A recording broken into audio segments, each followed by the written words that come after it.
Hello and welcome. This is James Blanchard, Cisneros at your service. Today I'll be reading the March 23rd Daily Inspirational Message. It's a condensed version, 2 paragraphs long. Then I'll center myself, say a little prayer, and then make a couple comments on the message, and I trust it will assist both of us on our journeys. Okay, here we go. The title, Dismissing the Ego as Your Guide. Paragraph 1. Let us no longer look for fulfillment with the ego as our guide. Let us no longer look for clarity, peace, joy, love, and understanding where there is none to find.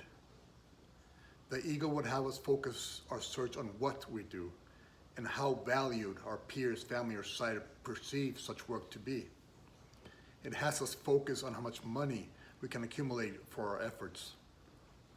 Truth would have you focus on your search on why you do something and how it makes you feel.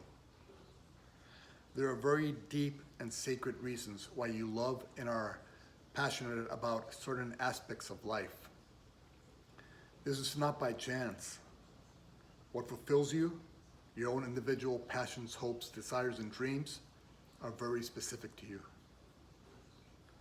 They are keys that help you realize your soul's unique and sacred mission. Paragraph 2.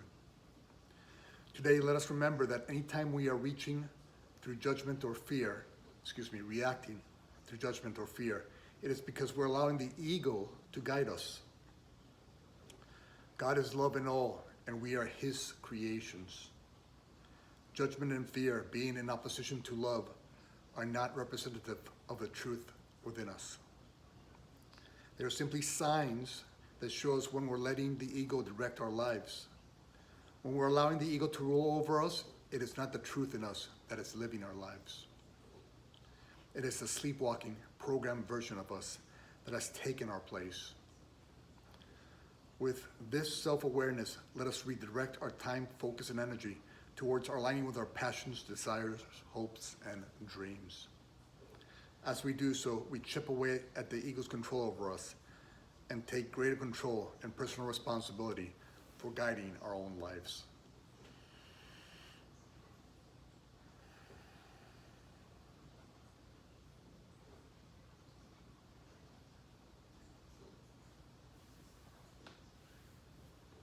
Right.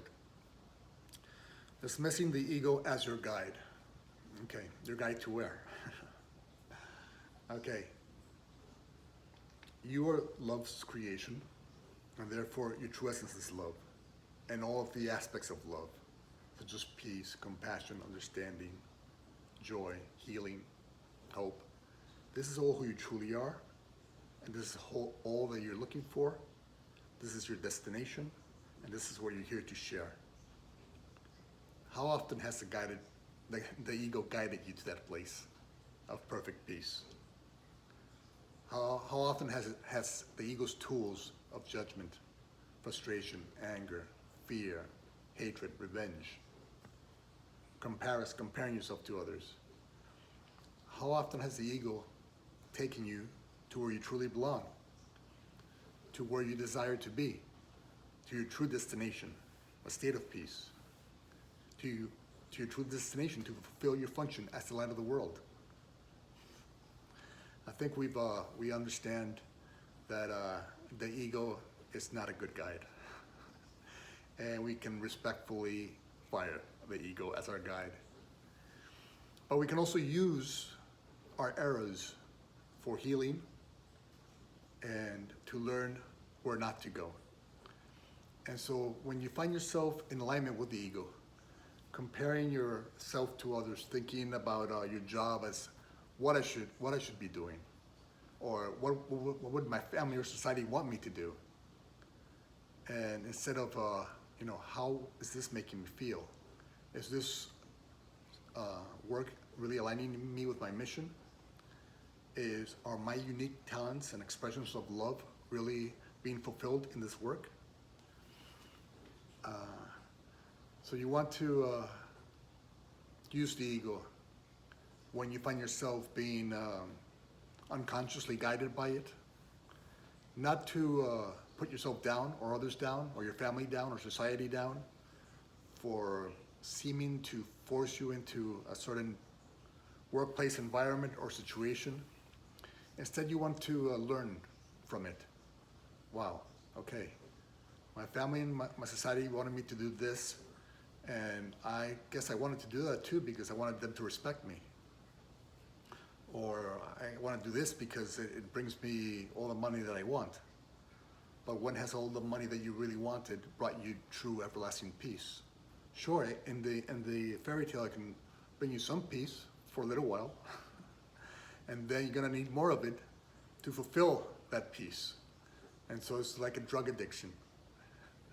It's just the first, you just need one injection, then you need two for the same result, then three, then four. It's never ending. It's a never ending path down a dead end road. Never ending dead end road. And so when you're feeling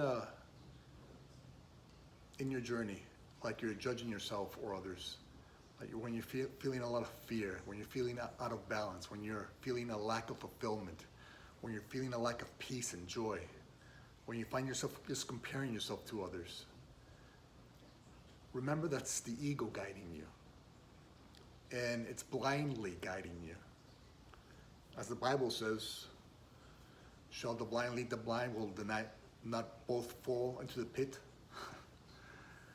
I don't quite remember the chapter or verse, but that's basically it. The ego is the blind. And if you're following the ego, you are blind. Unconsciously blind, but blind. Seeing, but blind. But there's no need to punish yourself when you're feeling unfulfilled or when you're feeling a lack of peace or joy or balance in your life. Just notice, what got you there? It wasn't following your hopes, your desires, your dreams, what you're passionate about, what internally fulfills you, what gets you excited. It wasn't that. It was just following the ego's path. And so use the ego's past programming to remember that it leads you nowhere that you desire to be. And then come back to center.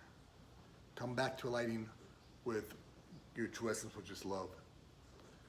And start asking, okay, why am I doing this? Is this bringing peace to my mind and joy to my heart? Is this making me feel fulfilled? The ego has never guided me to this place.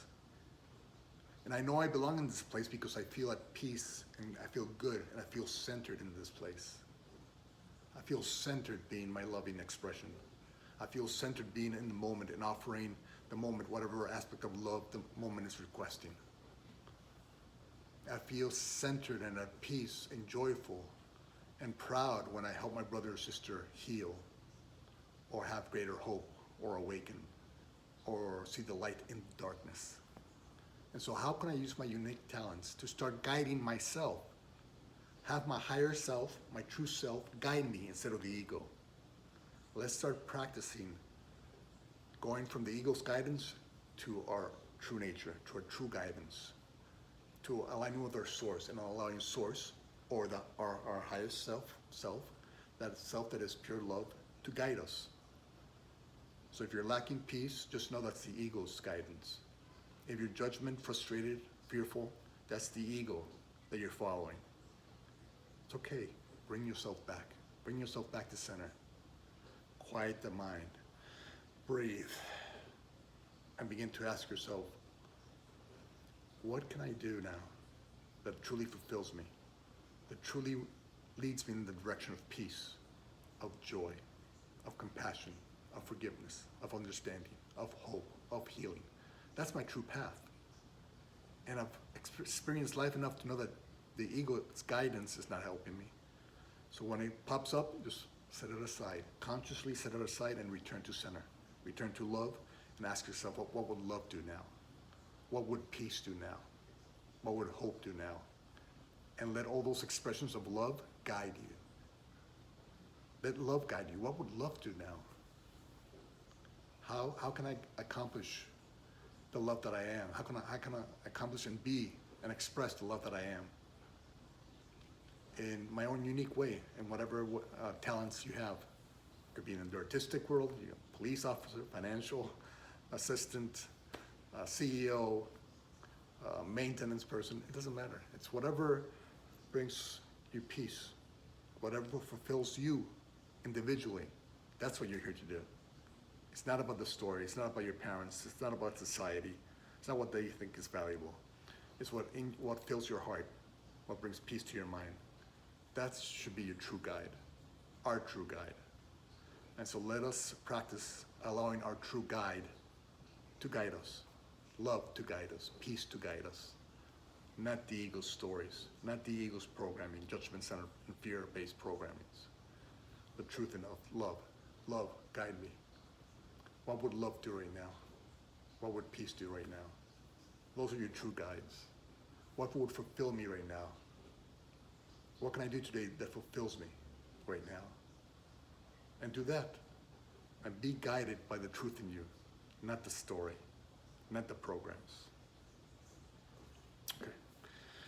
Thank you very much for listening. I love you very much. If you can be so kind as to like, comment, or share, it will help with the listening process, and it might help somebody let go of the ego's guidance and return to center and be guided by love. Again, if you made it this far, thank you very much. I love you very much, and God willing, we'll see each other tomorrow. Peace.